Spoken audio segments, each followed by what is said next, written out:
Okay, so now, and it's a perfect, actually, it's a really good bridge talking about startups and how to make ideas grow. Who else but our resident entrepreneurial guru is yourself, Dave, as the head of innovation and entrepreneurship.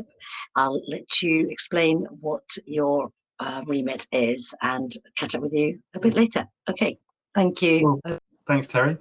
So yeah, my name's Dave Jarman. I'm a senior lecturer at the University of Bristol, and I'm part of the University Centre for Innovation and Entrepreneurship. And I'll just say a little bit about what we do, but we are very much about helping young people launch their ideas. So that kind of goes about, to the heart of what we do. So in some ways, we're responding to some of the same things that have been mentioned in the call already. You know, the world's changing. I'm not going to go through all the ways in which it is changing. It seems to be changing at an ever faster pace. There is just simply so much going on that actually one of the issues is, how do we help future-proof young people to be able to be successful and to not just survive in these kind of rapidly changing times, but to thrive as well. With so many things going on, it's kind of tricky to know where to start. And increasingly, there's no such thing as business as usual. That actually the skills and the competencies that young people are going to need to thrive in this environment are about being kind of curious and collaborative, about being entrepreneurial, regardless of where they kind of find themselves. And this isn't about kind of cold hard commerciality. This is about being able to spot opportunities, evaluate opportunities, and take those opportunities to create value. The kind of value that you create is kind of up to you. So it can be social, can be environmental, can be economic, can be political, to pick up on some of the things already this evening. But we're trying to give young people an opportunity to be innovative and to have a toolkit to make their ideas happen and to contribute to making other kind of good, valuable ideas happen in the world. So this isn't just about startup, this isn't just about entrepreneurship. We know that these kind of skills are really desirable amongst employers as well. So whilst, you know, specialist kind of knowledge and specialist skills and knowledge is really important, the ability to solve problems, the ability to work in teams, the ability to generate original ideas and explain them well to other people, these are all increasingly critical skills. That ability to have kind of people-centered skills and creative skills on top of a kind of core discipline knowledge is increasingly important. So that led us to create the programs that we have, and you'll see those in just a moment. But we are in the business of educating not just future entrepreneurs and intrapreneurs, but social innovators, civic innovators, social entrepreneurs, activists, inventors, change makers, firebrands, designers. You can see the whole list. But we're trying to create people who can make good stuff happen. So the way that we do this is within the centre, we actually have 14 undergraduate degree programs, and you sign up for a 4-year program and you take a traditional Bristol academic discipline with innovation. And that means you spend part of your undergraduate degree studying one of those, kind of studying that specialism in part, but also spending time in the Centre for Innovation, working in an interdisciplinary cohort. Now, there's plenty of places that you can go and study some of these subjects in an innovative way, but actually we still think that we are world unique in that actually, you know, if you're an economics student with innovation at Bristol, when you come to do your innovation classes, you will be sat alongside a musician, a computer scientist, an anthropologist, a psychologist, all working on the same problems. And we think that's really special. We also have a 1-year taught master's program as well. So if you've done an undergraduate degree in anything else, you can come and do all of the innovation content in a 1-year package. The teaching is really team-based, problem-based. We use kind of live clients. Obviously, this year in particular, we're using a kind of flipped classroom with lots of, you know, we expect you to do the kind of reading and watching before coming to class, and then actually we engage you in the problems, engage you in discussion, get you working on trying to find real answers to stuff. And we are still prototyping. We are still doing all kinds of really kind of bold and pioneering kind of teaching, even in these challenging circumstances. Similarly, the ways in which we assess, yeah, there are 1 or 2 essays, but we don't do any exams. It's almost entirely project-based, and we want to see design documents. We want to see venture plans and client reports and presentations, and these are really authentic modes of assessment. So hopefully, again, setting people up for the future. We're award winning. We've been winning stuff pretty much every year since we were created in 2016. Our students have been winning loads of prizes as well. So whatever we're doing is kind of clearly working. We're a hugely interdisciplinary team ourselves. So people from lots of different backgrounds. We've got serial entrepreneurs on the team. We've got people running design studios on the team. Everything from kind of fine art and fashion to mergers and acquisitions. We're based in Bristol, which is an amazing ecosystem and one of the best in the UK for supporting kind of emerging startups, not just commercial, but social too. Bristol's got a really thriving social startup scene. And we work with a whole range of clients. And as you can see from this list, it's not just big companies, it's private, it's public, it's small, it's charitable, it's environmental, a huge range. And our students get to work with loads and loads of professionals all the way through all 4 years of their kind of degree program. So they've got a fantastic network by the time they get to the end. Our graduates say nice things about us. Hopefully we create that right environment to help people make their ideas happen. So if you want to start something amazing, we, as a young person, we might be a great place to do that. So I will leave that there and stop right now. Great stuff.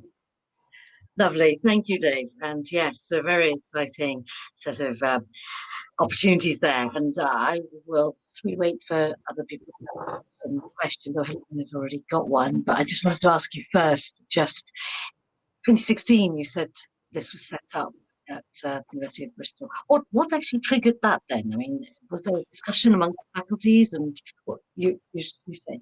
It was three things, really. So one, so I've been working with student startups at the University of Bristol for about 15 years now. So we used to kind of support students of any discipline, and we still do. You can study anything at Bristol and still get some startup support, but we didn't have a dedicated academic program. So one of the things we were seeing increasing numbers of students saying that actually they wanted to start up, not necessarily at university or even straight after, but at some point. You know, people say that startup is the new rock and roll. People aren't trying to start bands in their garages, they're trying to start startups in their garages. So we had students pushing for it. We also had employers increasingly asking for the kinds of skills that were associated with entrepreneurship. So asking for problem solving and creativity and asking for that idea of kind of business acumen. And then it came out of this mix of a domain expertise, which is obviously what a traditional university like Bristol is really good at, but this kind of enabling piece. We talk about T-shaped graduates. They've got domain expertise and they've got this kind of enabling piece that allows them to work across the disciplines. So actually, you know, our students right from day one of year one are talking to students in other academic disciplines about how to make stuff happen. And we think that's really powerful because actually, you know, you do hear that students graduate from a discipline and then kind of don't know how to use it, or employers talk about the fact that, well, they don't know how to do business or they're not ready to kind of hit the ground running. And that's, you know, public sector, charity sector as third sector, as well as, you know, big corporate businesses. And what we hope is that our students not only have the skill sets to kind of thrive in those environments, but actually they've got a much better sense of what's out there. I mean, we've heard from two really good kind of examples of kind of youth activity this evening, a startup and a kind of charitable organization. We try and create a structure in which people with those kinds of ideas get that support program within their degree and actually get to meet like-minded students and get to hone those ideas and develop those ideas in a safe space. You know, most startups fail. So actually, if we can do the first couple of startup attempts within the degree program, and you can still get a great mark for knowing why it didn't work, like it doesn't have to raise £1 million. Like, as long as you know why that didn't actually quite work, that's fantastic. What we want is that the use of a good process, so that they've used the design process to identify what people really want and what they need, and they've gone through a really good venture creation process to know how to build something that responds positively to the issue that they've discovered. That makes a lot of sense, and also so necessary to bring it all together. But the question from Helena was a hanger from earlier, so there isn't one. But please, Helena and Thomas, and obviously Henry, please do come forward with any other questions, because the thing I was going to ask you next was actually about the fact that you've got university students there, but they need to be of a certain quality and grade to apply. Yeah, I mean, Bristol is obviously a kind of quite a prestigious university. The Guardian League table just moved us up, I think, 7 points to 11th in the UK. Oh, really? Yeah, no, so we're doing really well. And we're a hugely popular program. It is quite competitive to become part of it. The way that our kind of thresholds for applications work is that you have to qualify to be able to, if you're doing the undergraduate program, you have to qualify for the discipline. So if you're applying for psychology of innovation, you have to qualify for psychology. If you're doing management of innovation, you have to qualify for management. So you hit their grade standards and then basically make the case that actually you want to do that with innovation. And then we're looking for students who we think will thrive in our environment. I see. You kind of know that not everybody actually, despite because they're a team player, not everybody is. And we've really learned a lot about what team players look like down the years. So we're looking for students who will work really well with others to make stuff happen. Excellent. Helena, you have got a question now, and it is about sharing success. Oh, that's really weird. I was going to say, I know you showed some slides of the innovation awards you've won, and Helena was asking about success stories that grew out of the innovation track. So, Helena, come on up and hear from Dave yourself, because that's exactly, what's your favourite and what are you really proud of? So there's a couple that have been achieved by students whilst they were very much still just students within the centre. So we've had second year teams. Well, actually, we had a first year team actually compete in a design challenge that was run by Dove, so Unilever. Oh. And actually it was a social innovation challenge that they sponsored. And actually, one of our teams entered against professional design teams from around the UK. So fully, paid adult professionals, and they came second. We've also been successful in the RSA's annual Student Design Awards, which is obviously one of the kind of more prestigious competitions. But actually, we've just had our first undergraduate graduating cohort, and one of our teams, a company called KAEDIM, KAEDIM, they actually won the university's new enterprise competition. Which is the first time I think it's ever been won in 20 years by an entirely undergraduate team. So actually, they're on the cusp of kind of fully funded kind of venture creation. I mean, looking back more historically, because if you really want the kind of the big success stories and the big raisers, actually, if you go back a few years, you've got entrepreneurs like Tom Carter, who founded a company now Ultraleap. They've raised millions. In kind of computer science. We've got a group of Bristol students that I worked with a few years ago.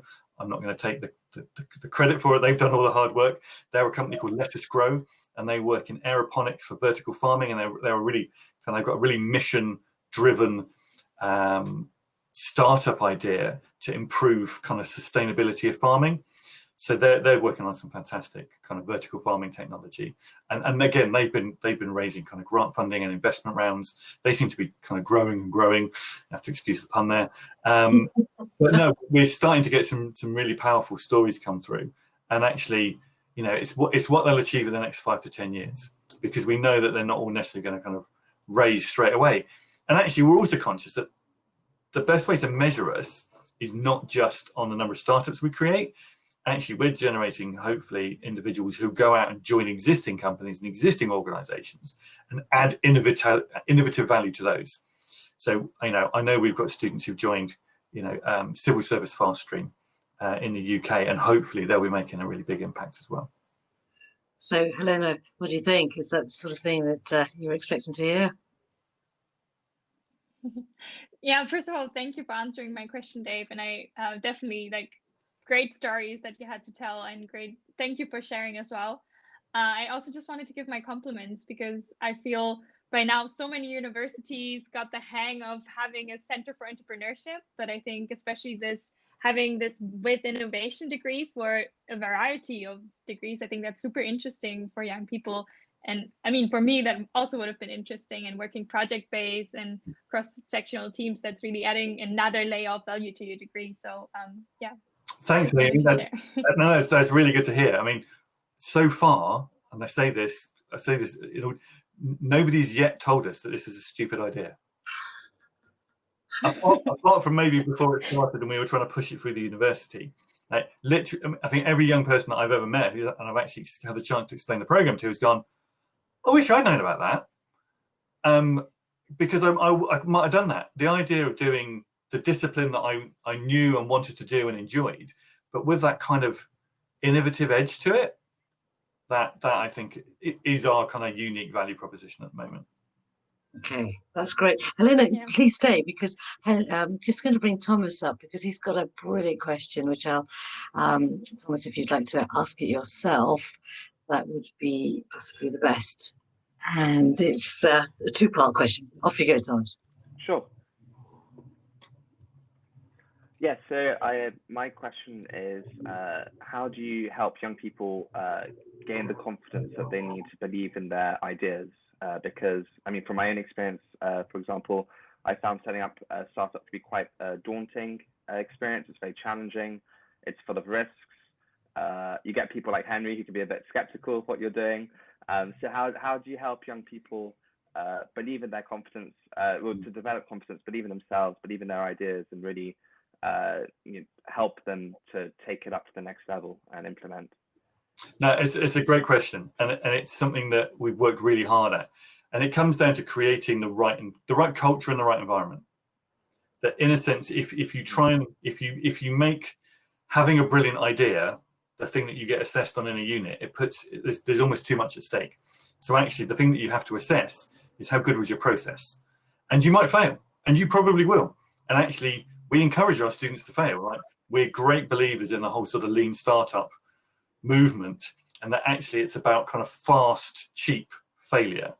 So right from year one, we're getting people to practice putting their ideas out there, trying something out.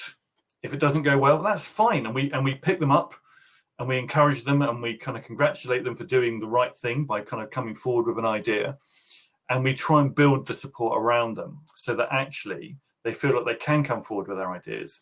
And we know that they're not all going to start up successfully whilst they're with us. And we're very open with them about that. And we actually say, maybe the thing that you should do is try it here, and then maybe go and join an industry for a couple of years, build some domain expertise, and then come back at the right moment that suits you. So entertainingly, I actually read a paper this morning about the dark side of entrepreneurship education. And the dark side of entrepreneurship education is effectively making it seem too easy. And having people rush into this stuff naively, because it can do real damage. And the last thing we want to do is say, hey, entrepreneurship is amazing, you should go and do it, and then have them blow a load of money and ruin their reputation and fall out with their funders and fall out with their parents. That's a terrible outcome. So actually, how do we do those small, lean failures so that people build up that confidence? They practice their skills. So we teach a toolkit in year one that they use in year 1, 2, 3, and 4. So hopefully they're getting better and better and more nuanced at it every time. But it is about creating that safe space. That's super important. And it's one of the reasons why we brought this into a degree program, so that you weren't doing it on the side of your existing degree program. Because, we have got examples of people who've successfully started up and then abandoned their degree. And we've also got people whose startup might have worked if only they had abandoned their degree, but they decided that they needed to finish it, and then the market had moved on. So it's a careful balancing act, but it's about creating the right environment. I just wondered, Helena, in your organisation with the Real Youth, is that an experience that you have come across yourself, of enabling people to feel confident that they can go out and do something, take part in some activity? Do you have actual programs to definitely a resonance there? Yeah, I mean, we all started at our university as a university project, and we did get a lot of support from our university in the beginning, and we are still in close contact with them, and they also supported our projects that we started with some funding, and they said anything we need, we can always contact them, and we're still in so close touch. And we did just really feel the safe space to really do and start this project. And yeah, I also think it was really intrinsically really from intrinsic motivation. That's also, I think, one of the main reasons. If you're really intrinsically motivated to do a project, then you're also more eager to take risks. And then you also accept the chance of failing, but at least you did it because it was a project close to your heart. Yeah, so that's something that we also kind of take advantage of, because we have the 4 years to play with. Like in year one, and we set the project. In year two, we get real clients to set projects, and students have some choice of clients they work with. In year three, we say, what's the problem that you want to solve? And then we have to scramble to put the right mentors and the right support in place for the diversity of projects to come back. And actually, to be honest, year on year, we see more and more socially mission-oriented kind of projects coming forward. And now, whether they are commercial or social in formal structure, we see more and more mission coming through all of those projects. And then in our fourth year, students get the chance to do that again. So in a sense, third year is almost like a practice run for trying to do a venture. And then in fourth year, they can go, having learned from third year, what am I going to do in fourth year? Am I going to continue it, grow it, kill it, do something else? But we do make great use of that idea of, well, what do you want to do? Like, just because a venture seems to be desirable, feasible, and viable, doesn't mean that actually you've got the motivation to make it happen. And I think helping our students tap into what they genuinely care about and what they've got the resource to deliver on, or find the resource to deliver on, that's really, really important. Well, Thomas, you've had a 9-month gestation period now, with having started in February. So what motivated you? I mean, did you have this development of stages, if you will? Sure. I mean, I think I agree a lot with what Helena was saying, that you have to actually believe in what you're doing. So if you're setting up a startup, I don't think commercial gain is enough. That has to be like a secondary motive. So to be honest, the reason why I'm ready to experiment and potentially fail like most startups is because I believe that what I'm doing is worthwhile. I believe in the mission. And I think that's why having a mission is so important, because that's how you build a team of people who are all united in delivering that same objective. So I've got people in my team who do completely different things.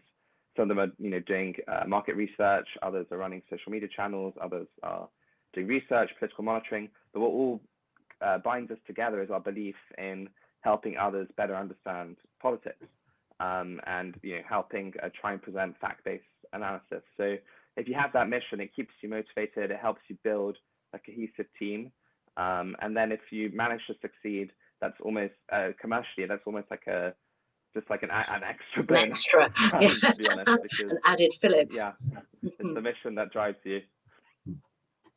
I think, and that's we help our students try and find that right balance between finding a mission that actually keeps them motivated and keeps them going through the bit when maybe they're not getting paid, but getting to a point where at the very least it's got an economic sustainability. It's not all about profit, but it is all about creating value. And if that value is the impact that you have, the good that you create in the world, and that's how you want to measure yourself, fantastic. You may just have to have enough of an economic case to wash your face whilst you're doing the good stuff.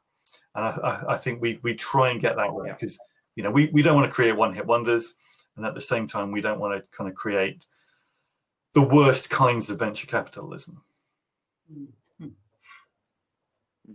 Good points, well made. And I love the way you break things down, Dave, to clarify the different aspects involved. And Thomas, you've had such a great live experience, and Helena, what you're doing with your teams are brilliant. So I think there's been a real connection here with the three partners we've had. Really appreciate your time, all of you. Thank you. And there will be recordings so we can share this wider, because I think it needs to get out there. Have the belief, have the clarity, and go for it is a really clear message. Thank you all. Good night. Thanks, Terry. Sure. Thank you so much. Cheers. Have a good evening. Thank you. And you. Bye-bye. Bye-bye. Bye. You too.